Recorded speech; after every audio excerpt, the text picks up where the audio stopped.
What's up YouTube? Back for another installment of a VCR repair. This one's a Sony SLV-N750. So far I've mainly focused on the Sonys due to their resale value.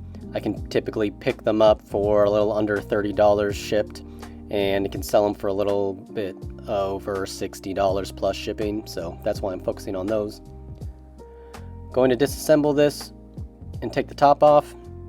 Take a look at it. There's a tape that was stuck inside of it. Having a little trouble with this back clip here, but I eventually get the cover off. And we see that the movie inside is the Tigger movie. I'm familiar with the gentleman's work, but I haven't seen this particular film. I noticed that the tape has wrapped itself around the auto head cleaner. I'm not entirely sure how this happened. Maybe the foam got the head drum sticky and then the stickiness kind of pulled that in. But whatever the reason, I'm here to fix it. So I'll start by unplugging these flat cables.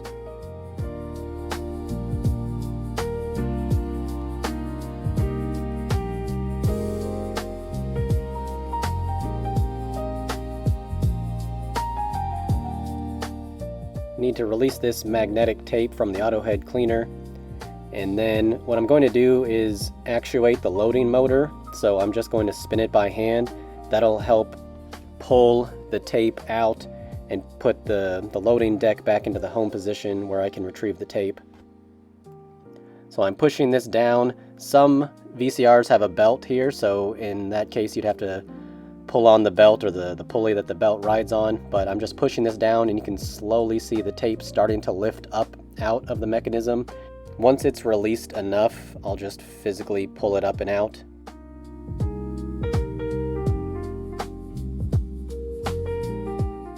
Now it's time to remove the faceplate. It's held on with these tabs. There's tabs on the top and there's tabs on the bottom. When pulling the faceplate off, it's always worth checking to see if there's any cables or connections that are made to the faceplate. This particular model does have a flat cable that connects to the buttons on the faceplate, so you don't want to just yank it as hard as you can because you might tear the cable. This is the cable I'm talking about, so gently unplug that. The rest of this is straightforward, taking out this support bar, taking out the rest of the screws, and removing the deck. I've gone through in detail in my other videos about all of this, so I'll just let the music play and have some subtitles come in when necessary.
This next step isn't fully necessary if you don't have the tools, but I have an LCR meter that can read these capacitors in circuit, so I'm going to check a couple of the capacitors in and around the main power supply.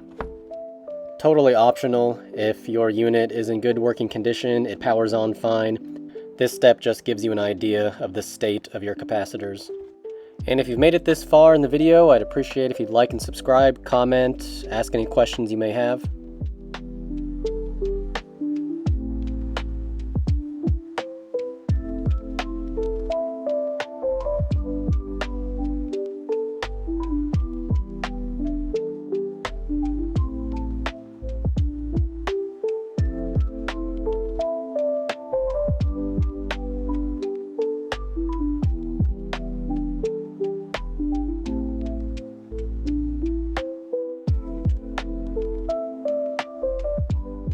Since this unit wasn't in the home position when we opened it up, I want to make sure that this hole here in this gear is in the right position so that when we lay the deck back down, the mode switch will fall inside that hole. This gear drives the mode switch and it lets the VCR circuitry know where the mechanism is. So I'll do this like before by rotating the loading motor and slowly sliding this carriage back. The gear was pretty close to the home position to begin with, so I don't imagine that this manipulation is going to move it that much, but it's good to keep moving it until you feel some resistance. That means that it has fully retracted to the home position.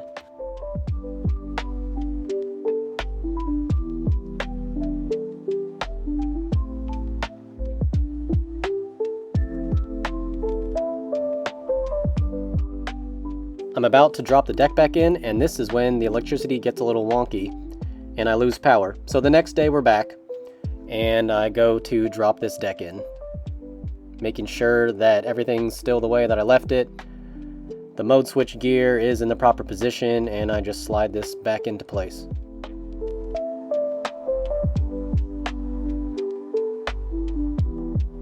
Next up is cleaning the tape path with the isopropyl alcohol. So this video doesn't get too long. I'm going to simply point at each item. We have the eraser head here. We've got the magnetic tape spools that pull the tape out of the cassette.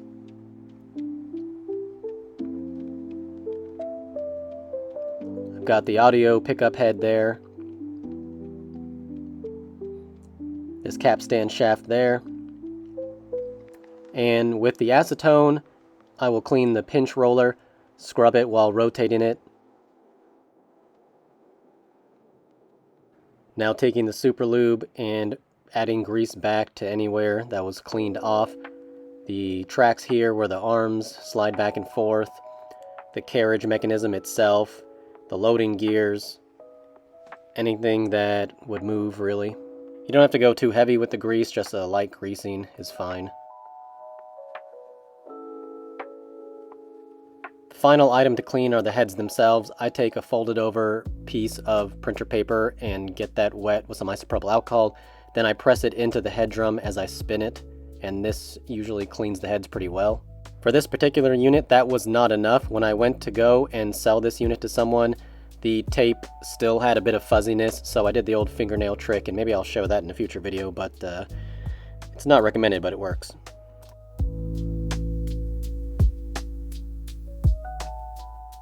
We're coming up on final reassembly and testing. I've reconnected the faceplate cable so the buttons are connected. I'll slide in this so that the power button's connected.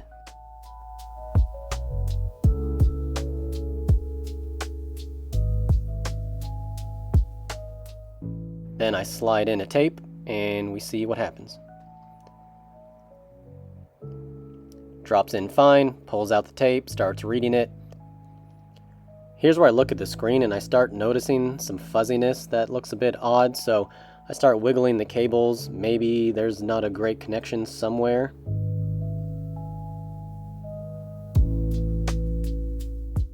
And then I pull the deck out. There is a connection that's made when you drop the deck in, and I was wondering maybe it just didn't get a good connection, so I pulled it out and popped it back in. Trying to tape again.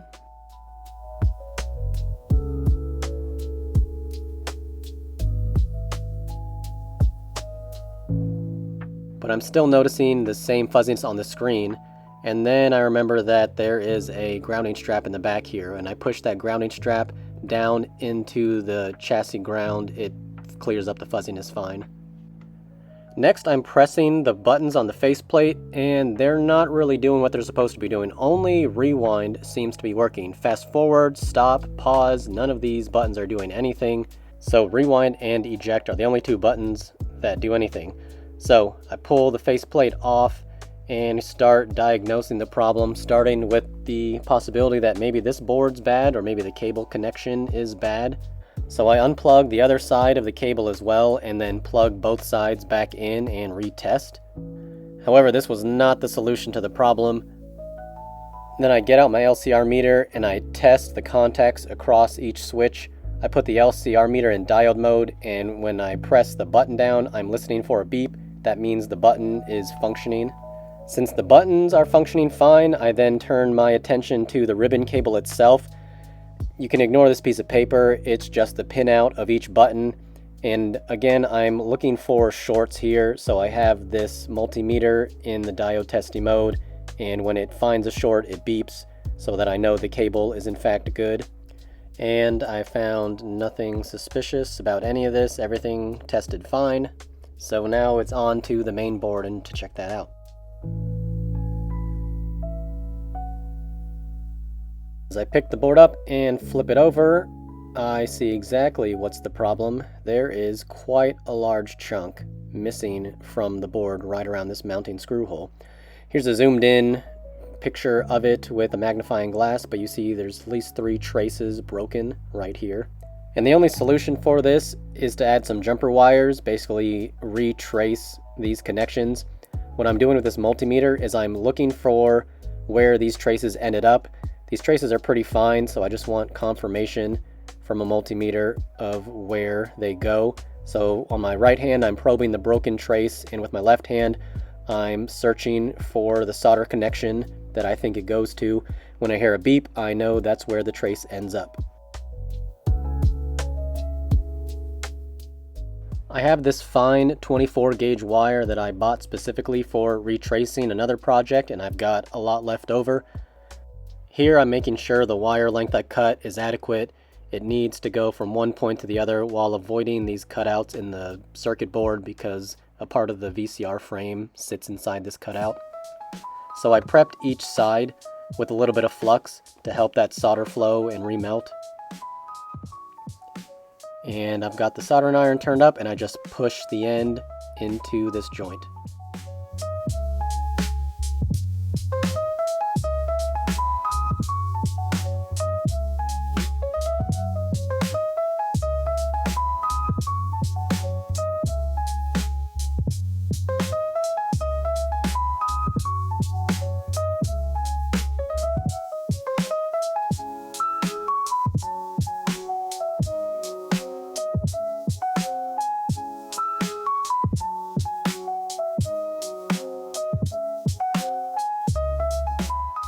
Likewise, I'm now connecting the other end of the wire to where it needs to go.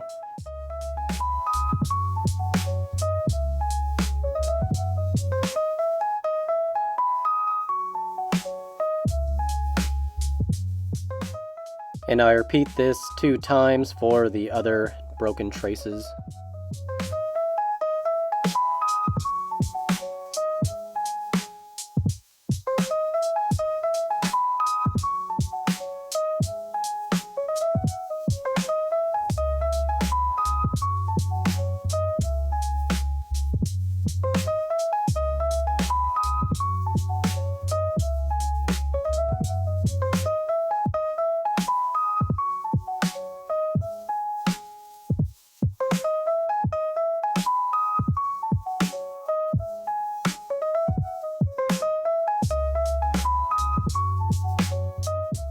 I have the VCR fully reassembled, and it's time to retest and see if the buttons now work.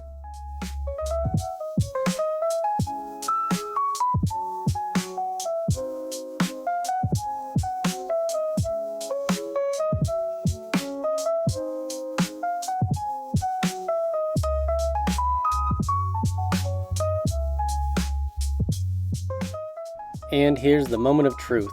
I just popped the tape in, let's see if the buttons work.